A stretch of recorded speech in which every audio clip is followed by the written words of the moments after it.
Hello everyone, I'm Pariksith Singh and it's my distinct pleasure to be here with Partho, whom we lovingly call Partho Dada.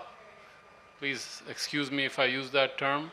And he's going to talk about something that most of us have no idea about, although we hear the term quite often. It's bandied about, thrown around so easily, and yet most Indians and of course the world has no idea what that word means.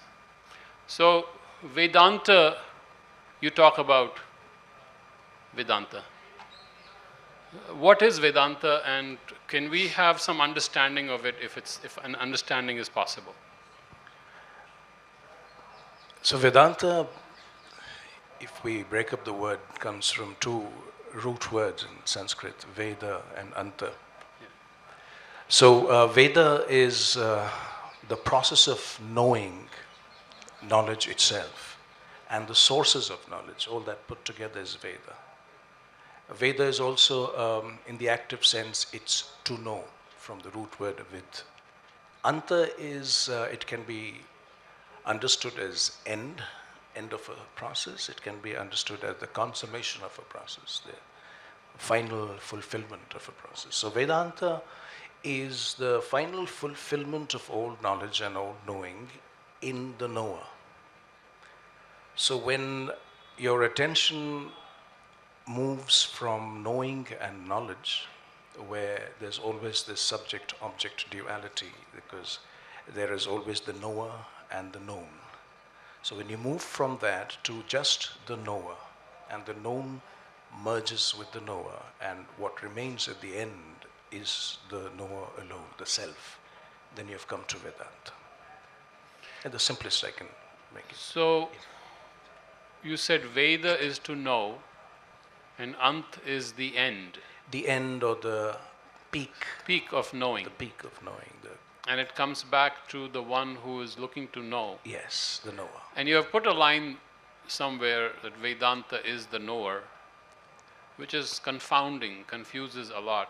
Because is it a technique? Is it a philosophy? Is it a thought process? What is it? What I have written in the book is Vedanta is not so much concerned about knowledge, but about the knower. So our whole life is spent in knowing. We want to know everything, from the simple fact that I want to know your name and what you do. Yes. To I want to know what is happening here and what is this all about, to I want to know the universe and I want to know myself. So there's always this process of knowing. Yes. And in a very fundamental way, we are what we know. If you take our knowledge away from us, we are gone. Our identity is knowledge, what we know. Right. But that's only one aspect of our existence. The other one, which is far more important, in fact, without that, this aspect will make no sense, is the knower, the one who wants to know, the one who accumulates knowledge, the one who gains knowledge and experience. So who is the experiencer? Who is the knower? When you begin to ask that question, then you begin to penetrate the many layers and veils of outer knowledge and move into the domains of what's called inner knowledge, antarjnana. And that finally brings you to the knower, where all knowledge drops off. Then you don't need to know about anything. In the sense, this is also an important point, in the sense that the universe that you want to know is no longer an object for you. It's no longer outside. Then the universe has become you itself. So you know the universe as you know yourself, direct inner knowledge. It's called knowledge by identity. So there's no universe outside? Finally, yes, there is no universe outside.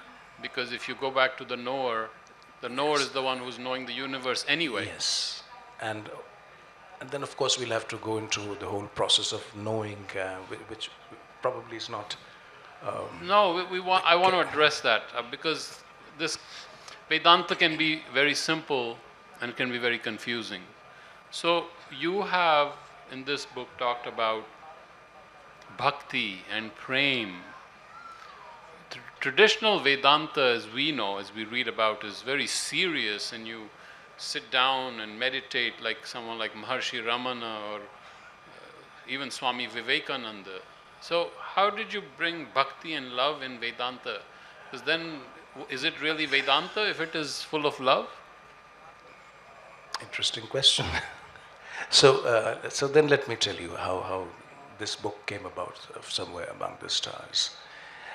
Somewhere Among the Stars is the story of a woman, a woman mystic, Ahana. And though the name Ahana is fictional, the person Ahana is real. The story is the story of an actual mystic who lived in Almora, near Almora for many years, and lived in the Himalayas for many years. And every experience that has been recounted in this book is her experience. So when I wrote this, I was not really writing about Vedanta. I was writing about a Vedanti. There's a lot of difference in that. So when you're writing about Vedanta, then there is a system, yes. There is a school of thought, a system, called Vedanta. Yes. And Vedanta is this and Vedanta is that. But when you're talking about a Vedanti, one who not just practices Vedanta, but is living Vedanta, a person who is the living expression and embodiment of Vedanta, then questions like what is this Vedanta and what is this Vedanta drops off. It's no longer relevant. What is relevant is what you are seeing before you, what you're experiencing, and what this person is living moment to moment. So let me come back to that. So you have Maharshi Ramana Yes. as a Vedanti. You have Swami Vivekananda as a Vedanti. Maharshi Ramana is quiet, gentle, loving, kind, absolutely an ascetic. Swami Vivekananda is roaring like a lion and like standing up for the country. Yes. and Hindutva and Hinduism, and without any any parochialism. And you have someone like a Nisargadatta Maharaj who used to sell beedis and was running a business. And then you have someone, if we go back to the old texts or scriptures, you have someone like a Sri Krishna whose Vedanta is all encompassing. Which one is Vedanta? All of them. All of them, because Vedanta is everything. It's all inclusive. It doesn't leave out anything. See, very simply, Vedanta, what is if we have to talk in terms of a principal teaching of Vedanta, what is that? The principal teaching of Vedanta, if we have to summarize that very simply, is this: there is only one reality. Only one reality. This one reality manifests itself, expresses itself in a myriad ways, in infinite dimensions of being. So, if that is Vedanta, and I'm not adding anything to the simplest definition of Vedanta, if that is Vedanta, then what is it that we can leave out of Vedanta? Or who is it that we can leave out of Vedanta? It's all encompassing. But traditionally, hasn't Vedanta become identified with the concept that this is all an illusion, this is all Maya, and we should shun it? If Vedanta encompasses everything, how can you have Maya? So that is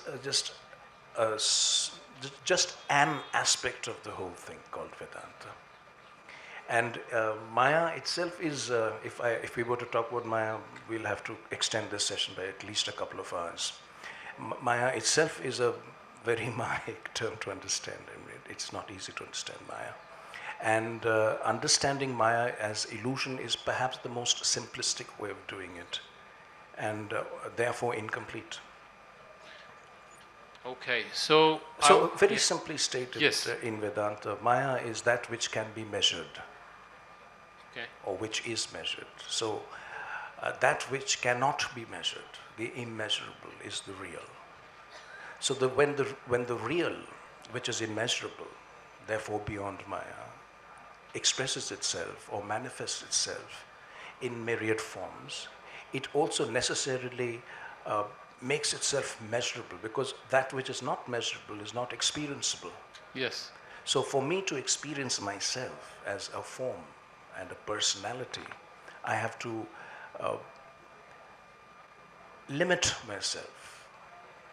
And that the moment I limit that which is limitless, I have come to measurement. That is Maya. Very difficult to understand, really. So why should we shun it if we No, can nothing measure is it? to be shunned. It is not to be Absolutely, shunned. Nothing is to be shunned. But see, again, all this that we are, all people sitting there, this place, the air that you're feeling and breathing, it's. Do you think it's really out there? You're a physician, you're a doctor, scientist. What does your science say? Is this all out there? Where is it happening? I want to come to that. You're not supposed to question me. I'm supposed to question you. So, but I will come to that. Okay. I want to come to that. Yes. So your book is, to my mind, one of the most beautiful, simplest expressions of Vedanta. But you have put it in a fiction. And to me, it didn't seem like fiction at all. It seemed more real than fiction. So should we really call it fiction, or? In the book itself, it's called a fictionalized account. So there's a fictionalization, and that too is discussed in the book, which gives the author a poetic license, if I may say, okay, so, to not to limit himself to a particular line of thinking or expression. Okay, Yeah. so that was... And another important thing is that if people read this as a biography, then there is that attitude that in biography means it is real and this has actually happened, and then all Right. kinds of questions come up. Can this happen? Can this? Right. If it's fiction, no one bothers. I mean, anything can happen. But it's not fiction from one narrative. You have multiple narratives here. You have multiple timelines. You have layers within layers. Yes. And sometimes I'm following one person, and that one person is dreaming of another level. In a way, it's a brilliant technique with put in the highest form, where the form is beginning to merge with the content. But you have turned time on itself, and you have created a cycle within cycles within cycle format. And to me, it brought home to me what you're talking about. So I know we are watching time right now. We have only 30 minutes. And this is a very important thing that comes up. What is time? So, I don't know what is time. Actually, I don't know anyone who knows what is time. The Vedanti will say there is no such thing as time. What you're seeing there is a measurement Yes. of that which by itself is immeasurable. So that's Maya. We're measuring it. In a way, that's Maya. Okay. Because it says 30 minutes, but 30 minutes means nothing. Yes. Yeah, by the watch, 30 minutes means a certain duration. Yes. But a certain duration of what? It's very arbitrary. I mean, Yes. you get up in the morning and say good morning, but which means what? Yes. It's actually when we say time, when we look at time, we are looking at motion. It's Yes. the movement of the sun and the earth in relation with one another. If that is not there, there is no such thing as time. So that takes you to, let's say, the only understandable concept of time is in physics, which is a certain measure of degradation, entropy, the second law of thermodynamics, the arrow of time. Perhaps that is the only context in which time makes some sense. But then that itself is a very limited, that itself is Maya again. It's measuring something which by itself is not measurable. Absolutely. It's totally arbitrary. Yes. There are different calendars. Yeah. We figure out, why should it be 60 minutes? Why should it be 60 yes, seconds? It's arbitrary. Who conventional, decided? Yes. Who decided this is winter Yes. and this is... So I understand that. Yeah. And quantum physics time does not factor in any quantum physics equation. Yeah. So it can move, particles can move backward, forward. To some extent, your book reads like great quantum physics, like science fiction of a spiritual dimension. Would that be a correct characterization? So once again, I never thought of the narrative, and I never thought of a technique. I listened to Ahana's story, Yes. and I documented it and presented it, more or less in her own words. Much of the text in the book is actually her own words. It's directly recounted by Ahana. Much of it, of course, I have put in as an author. But this is Ahana's story. So she experienced time in the way it's described in the book. And it's brilliant. Yeah, and when I myself was hearing the first-hand account of this, it was very difficult for me to comprehend the nature of time, because here I'm listening to a person who's talking about time as in multiple dimensions simultaneously. Right. And I can't get it here. And I say, what's happening? But then because it's a mystic who is experiencing all this, living all this, you don't question. Then you don't question, is that real or how it's happening? Obviously it's real because she's living it.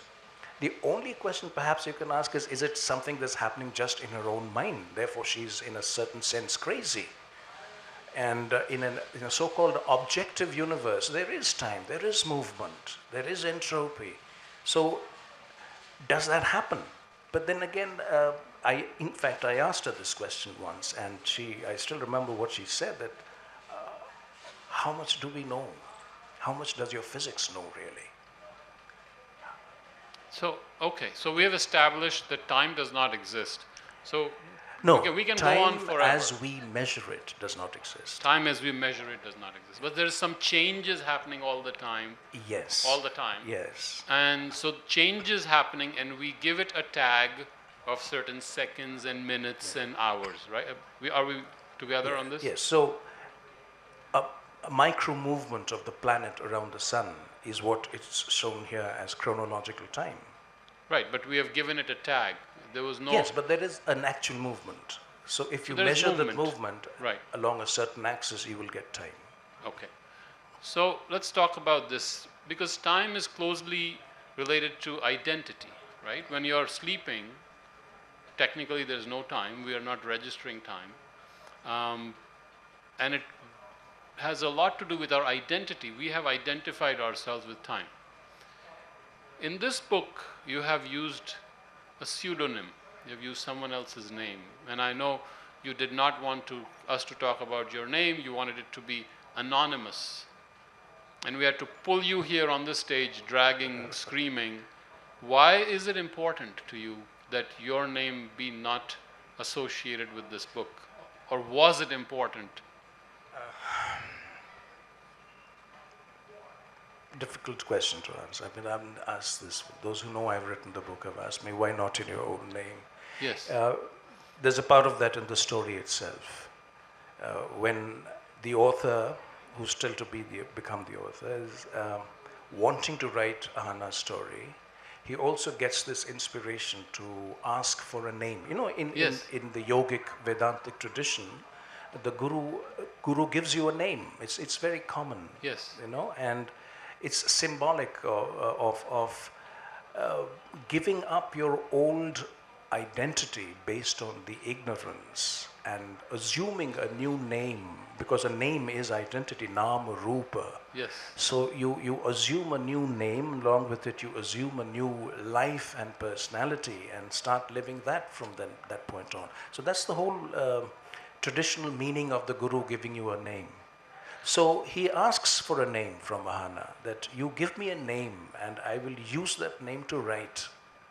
And she gives him a name. Adi Varuni is a name that comes to Ahana, and she gives that name to him and says, let this be your name. Yes. And he says from this point on, whatever I write on Vedanta will be written in this name.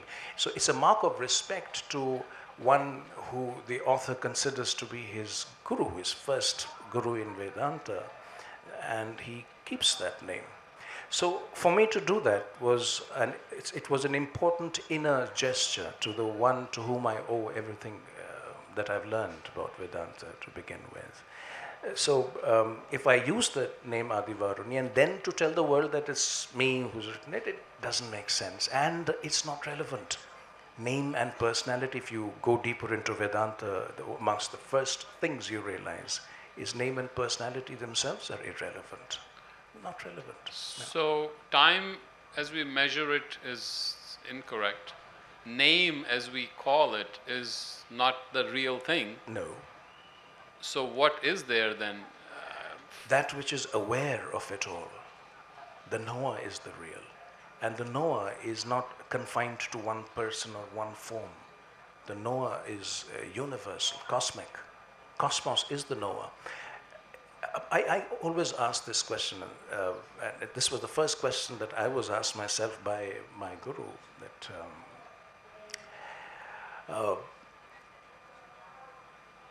can the known be the known without the knower? Very deep question. Can all this, where is all this really happening? That all this is a reality in perception, in observation. If the observer is not there, there is no reality. Yes. So I still remember I asked, but this one person who's observing, now I go to sleep, does that mean the world disappears? So that's the fine point of Vedanta, that the knower does not exist in one form. Wherever there is life, there is the knower. Each one of you sitting there has a knower. Each one of us here knows what's happening right now because there is a knower within. That knower knows all this is happening. Right. Now, if I can say the knower here is different from the knower there, Right. but is it so? The difference lies in the way we have defined personality, described personality. Right. Now, if you take away all those outer descriptions of personality, where I was born and in which family, in which society or culture I was born, what kind of education I received, all that, Right. if you remove, because these are not non-real. If you take away my education, I still am what I am. Right. You take away my qualifications, my job that I do, the family that I have, take all that away. I still am what I am. I can lose my memory I can lose all my memory and therefore all my identity. I still am what I am. I can still know. So when we come to that knower within, is there any difference between that knower here and that knower there and that knower there and that knower there? None. It's the same knowing. In fact, some Vedantis don't even use the word knower. They say it's knowing. It's that one single supra-cosmic knowing manifesting itself in myriad forms and names. See, so the way we were brought up in Yeah. school, we were given an identity. It was important to protect that identity. Yeah. And I had to learn, I had to score high marks, I had to gain and get awards, and to strengthen the identity again and again. What you're trying to do is slowly taking away things from it that are not there. Yes. Stripping away the non-real, non-relevant layers of identity, which creates all the differences. So if I stop clinging to this name, this tag that has been put on me, this identity that is given to me, then you think things will start opening up? Yes, that's when, if I don't have a personality to refer to as myself, then what will I defend within myself? Yeah. Who here can offend me? Who can question me? What's there then? I have nothing to defend anymore. And nothing to I gain. take this off and you don't know who I am and I don't know who you are. So you take off what is called the Nama Rupa. The Nam Rupa. Each has been given a Nam, but if you remove the Nam, which is arbitrary, Right. and suddenly something new appears. Absolutely, yes. And then, So then you just have the Rupa, the form. right. Now, look at the form. The form itself is another Maya. Okay. Because it's because we know physics, but we cannot experience physics directly. But suppose you were experiencing physics directly as you sit here. Will you really see all these forms sitting there? Or will you just see molecular configurations? and not just molecular configurations. You will see, if you have a finer vision, subtler vision, you'll see atomic configurations, nucleic formations, configurations. Then you'll finally see just quantum field, just pulsating quantum field without space or time. So what are we looking at? When I say that I'm looking at a form, it's just let me use the word, the illusion of the senses. And why am I seeing all these forms, including this form, is because I am looking at all this at a very narrow band of electromagnetic radiation. There's a very narrow band that we call visible light. Yes. And I'm seeing all this in visible light. So I'm seeing certain forms, a beautiful form, a not so beautiful form, a familiar form, not so familiar form, etc., etc. But if you just take me from the visible light band of the electromagnetic spectrum and you move me towards, let's say, the infrared end of the spectrum, what will I see? What forms will I see? What universe will I see? An infrared universe. So hold on, before I go infrared on you. So I remove the name tags, including this name tag. Yes. And so all I see is forms Yes. and movement. Yes. All you perceive is form and movement. And let me correct that. All is perceived is form and movement, Yes. because I'm saying I am seeing Yeah. it. Only in a certain band of knowing, let's call it. Right. There are other bands of knowing. Let's do this band first. All right. I don't want to bandy that around. Let's just talk about this form. So we have removed the name, we have removed tags, even including this tag, and now I'm all seeing forms and movement, and people are walking out and people are walking in. Sorry, movement happening, Yes. right? Yes. Now what? So, movement and form. Movement and form, Rupa and Right. Gati. Rupa and Gati. The entire universe is that. Rupa and Gati. Yes, Nothing more. including this. Nothing less. Everything is happening. Now, who is aware? Who's conscious of movement and form? There is no who, because the who you have taken away. The identity who's taken away. What? Very right. Right. In Vedanta, we don't use the word who. We use the word what. Okay. The question, who am I, is replaced by what am I? Right. So, if you take away all that, if you're mentally with me so far, which you are, and you take away all these layers of identity, what you're left with finally, the distilled residue of it all, it's just a consciousness of movement and form, right? Yes. So the I is not, Partho is not the I, Adi Varuni is not the I, this body is not the I. The I is that consciousness which knows all this and yet knows more than all this and goes beyond all this. That consciousness is the I, the real I. The other I's we have already stripped away.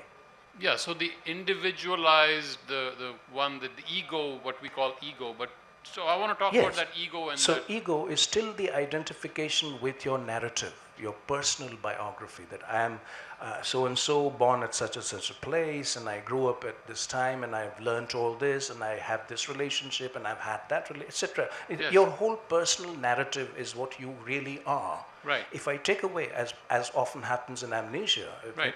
when you lose memory, you lose identity. In your People sleep. ask it, who are you? I don't know who I am. Where am I? Who am I?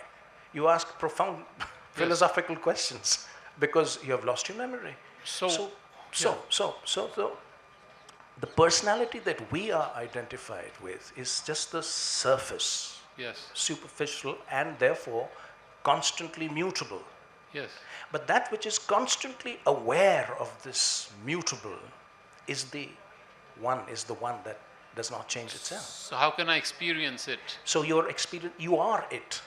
No, I want to do it. So here, we come to a very fine point of Vedanta here. Yes. And that is that what is experience? I can only experience something which is outside of myself. You need an experiencer, Right. and you need an object of experience, that which I'm experiencing. Subject-object duality. Yes. Which means whatever I am experiencing is necessarily outside of myself and therefore not myself. Simple Yes. logic, Yes. right? Yes. So if you were to take away everything of which I'm conscious, does that mean that I'm gone too? That's what I'm trying to So find. that's why we have to meditate to come to that point where everything that I'm experiencing on a moment-to-moment basis is taken away. And then the person who's doing this meditation, person in inverted commas, experiences directly that which is conscious of it all, without the object of consciousness. In Vedanta we call it nirvikalpa. There is no object of consciousness, yet there is perfect consciousness, unchanging, immutable consciousness. Space-time has disappeared. You've sort of come to a zone where all knowing and all knowledge has collapsed. What remains? The knower. So is that similar to what we used to read in the old days, the I amness, or whatever the amness? Yes, that's a way of, see, now, if you come to this point, yes, we are together. Yes, I've gone beyond the point, but... Right, so if we have come to this point where only the consciousness remains and nothing else, it's extremely difficult to describe it to yourself or to anyone else. Right. If someone were to somehow hypothetically come to you at that moment and say, now describe to me what you are, you won't be able to do that. Because where is your reference point? Where's your frame of reference? Everything's gone. So it's just consciousness. So then you need to invent terms to be able to, when you come back again into manifest reality and to tell people that, you know, I've been there. If you need to say it, actually don't. But that's why I don't say it. Yeah, if you need to write about it, let's say, you know, or need to, you know, I'm fond of that person, so I want him or her also to realize that. Therefore, I have to express something. Yes.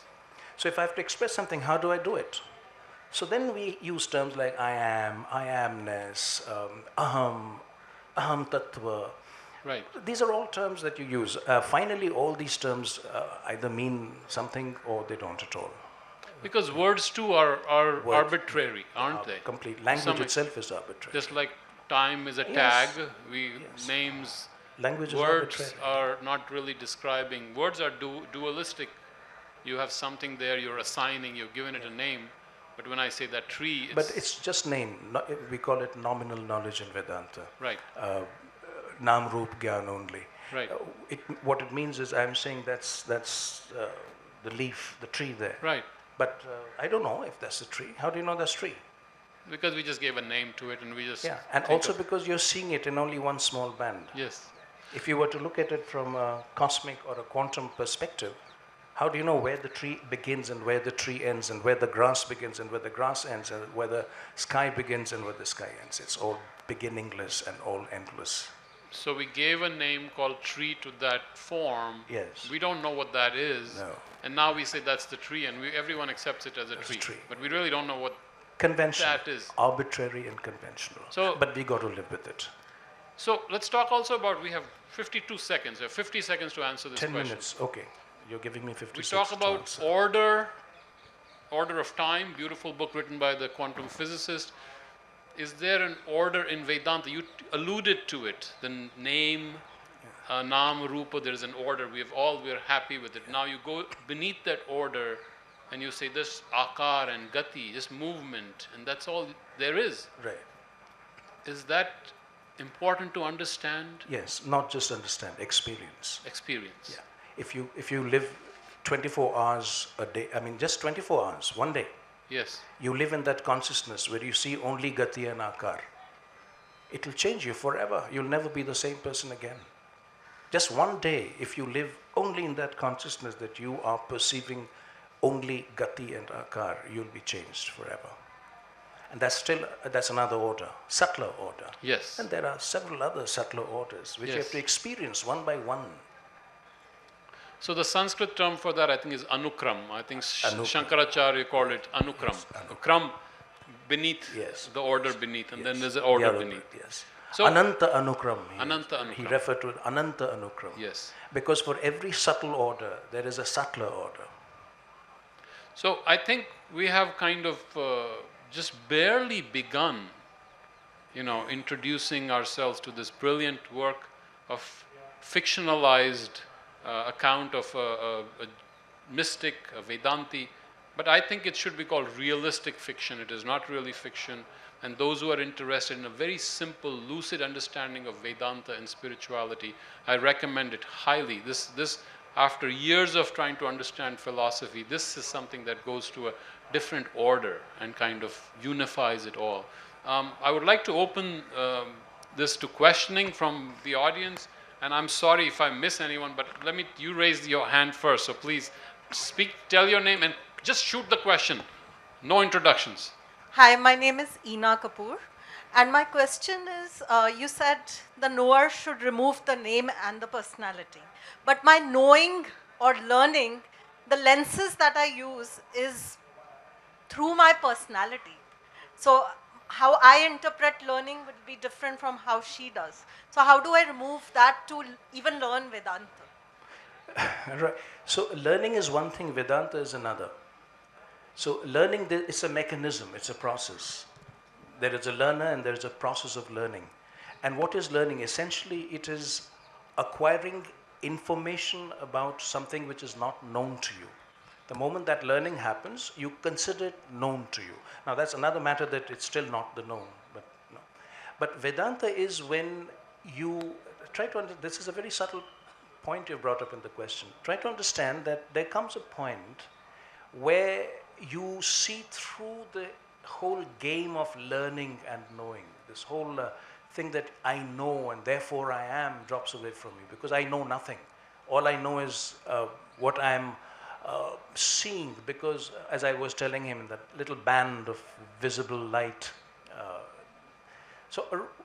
Once you begin to question your own knowledge, and in Vedanta that's one of the most important steps that one takes towards the realization, is to understand within oneself that all knowledge is finally futile. Please don't mix categories. Knowledge of the world is not futile. If you're living in this world, you need knowledge. You can't, you'll go crazy without it. So there is in Sanskrit we call it the Vyavharik category. Practical, pragmatic, practical. And then there is an order that we call subjective, pratibhasik. And then there is an order called adhyatmic, spiritual. So what Vedanta is true in the spiritual and the subjective. If we bring that into the practical, there'll be confusion. Like the person who just killed himself and he's not what you think he is, if you have been watching the news. So actually the process is what would be called unlearning. You start unlearning. Yes. Unlearning. So this is a deep subject, but I'm going to move. Ma'am, you were, I think, the second, so please go ahead. I can't see that. Good morning, sir. My name is Srishti. My question to you is, there is a knower, which you talked about, and then there is an I, right? Who I am, not what I am, who I am. But the difference between both of them is the experiences which I have had from day one, and the experiences, my personality, whatever experiences I've encountered, which have molded and shaped into who I am. So what steps do I need to take? What should be my actions if I really want to know the knower inside me and to detach myself from the Maya which we just talked about? So the first thing that you have said very correctly is to settle down with your personality, the outer personality, and make that fully functional in the world that you live in. But then for any truly intelligent human being, there will inevitably come a moment in life when you will ask questions like, is this all? Is this all what my life is all about? Because somewhere, sooner or later, we all begin to realize that we are simply repeating our experiences. There is not one thing that you're experiencing today which you have not already experienced before. So when that hits you hard, that all my existence is simply repetitive phenomena, then that urge to go beyond it all arises in you. That is there something beyond it? The moment you have asked that question, you have come to the threshold of Vedanta. There's much more to it, but I'm going to jump Srishti. The lady right behind Srishti. Yes, sir. Sir, अभी हम वेदांत के बारे में बात कर रहे हैं. अब जो ये दुनिया हम इवॉल्व हुए हैं, तो अभी इस तरीके से मतलब हमको जैसे वेदांती जो कहेगा कि आप मेले में बैठे हो, तो इवोल्यूशन हो गया मेले के जैसा. पर हम में से एक जना बात कर रहा है वेदांत की, फिर आपने एक ने बात करी, फिर उसके बाद 10 जने बात करेंगे वेदांत की. तो जब 10 के बाद 1000 होंगे, 1000 के बाद जब सारी दुनिया वेदांती बन जाएगी, तो उसके आगे क्या?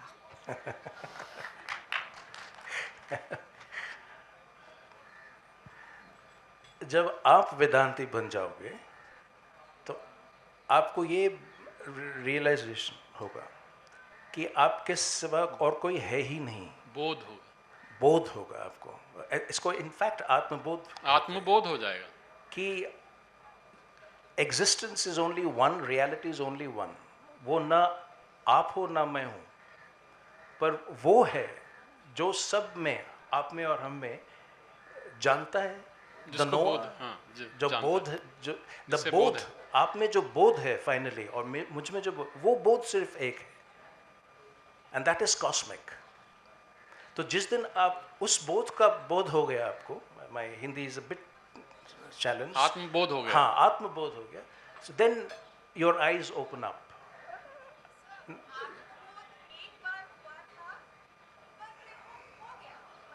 अभी वो मिलेगा. अभी रुक जाओ, अभी थोड़ी देर रुक जाओ, अभी मिल जाएगा.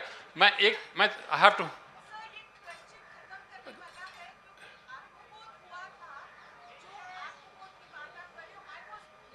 Ma'am, I am sorry, but we let's take this outside. Some other time. Let's come to that. Sir, you wanted to ask a question? Yes, sir. Well, thank you so much for such a brilliant session. My question is that if Vedanta is the way of looking at the world, and we all become partly the question was asked by the lady, so I will take it further that if we see that oneness in all of us, then why are we killing each other? Because we don't see that oneness yet. Yeah, so then if we go to the sadhu sannyasi tradition of this country, most of the ashrams are doing nothing to counter the kind of violence that the society is facing. So how does Vedanta reconcile with Saghan Karma as advised by Sri Krishna in the Bhagavad Gita? Because there is a very big danger here. Omendra, So, in a very simple way, the Gita tells you exactly what is to be in that. The Gita does not give you its fullness of Gyan before it first brings you to the consciousness of the one within you. So, Vedanta too is that. First, realize the self within, Atma Bodh. Then karma begins. Till then, it's not really karma. so Vedanta is not against fighting for your dharma, by the way. So your misunderstanding of Vedanta with passiveness, that is a big problem in our understanding. The moment you have the Atma Bodh, it's not that you're going to sit in a corner. You can stand up like Arjun and fight. I'm going to come back to that very important thing she said. Atma Bodh hua tha, wo chala gaya. To kaise pakdun? So, if you're bringing that question of Atma Bodh is not a one-time event. एक बार नहीं होता है. Atma Bodh is a lifelong process. एक बार जो खुल गया, आप जो you're referring to the opening of a window for the first time, a first glimpse. From that point on, you have to change your outer existence. The other thing is called distraction, and we call it distraction in English, which means what? Which means you're unable to concentrate. So the moment that first opening happens, that's the time when you have to gather all your energies, all your consciousness to one single point, which is to keep looking for the window to open again. Samagra Drishti. We'll go I into know, ma'am, we can't have a dialogue. I just try to help you. There are so many questions. We've run out of time. We are at point zero. Since we are at point zero, Makaranji, 3 seconds. Thank you, Partho, for your book as well as the session. My question is very simple. How important is love, even romantic love, in this journey of self-realization? Thank you. And you have 10 seconds. I have 10 seconds. The book itself it's a love story. When I'm asked to describe the book in a single phrase, it's a love story. But it's a love story happening at a spiritual plane. It's a love story between Ahana, the mystic, and Krishna. So love is the final rasa of Vedanta, of Atmagyan.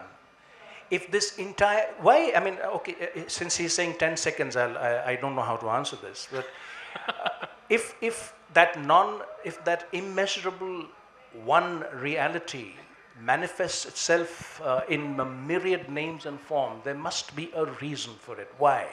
So the moment you ask that question, you begin to get the answer. The big why, it's love. It is love that manifests as this universe. But it's a love that I cannot know or experience till I have touched the soul within, the knower within. There are so many questions, and I would love to go on timelessly, and we are at a timeless point, but I suggest that as soon as we get down, you can jump on him and ask him every question you have had. I love this session. Thank you. I thank the audience. Thank you. Dhanyavad. And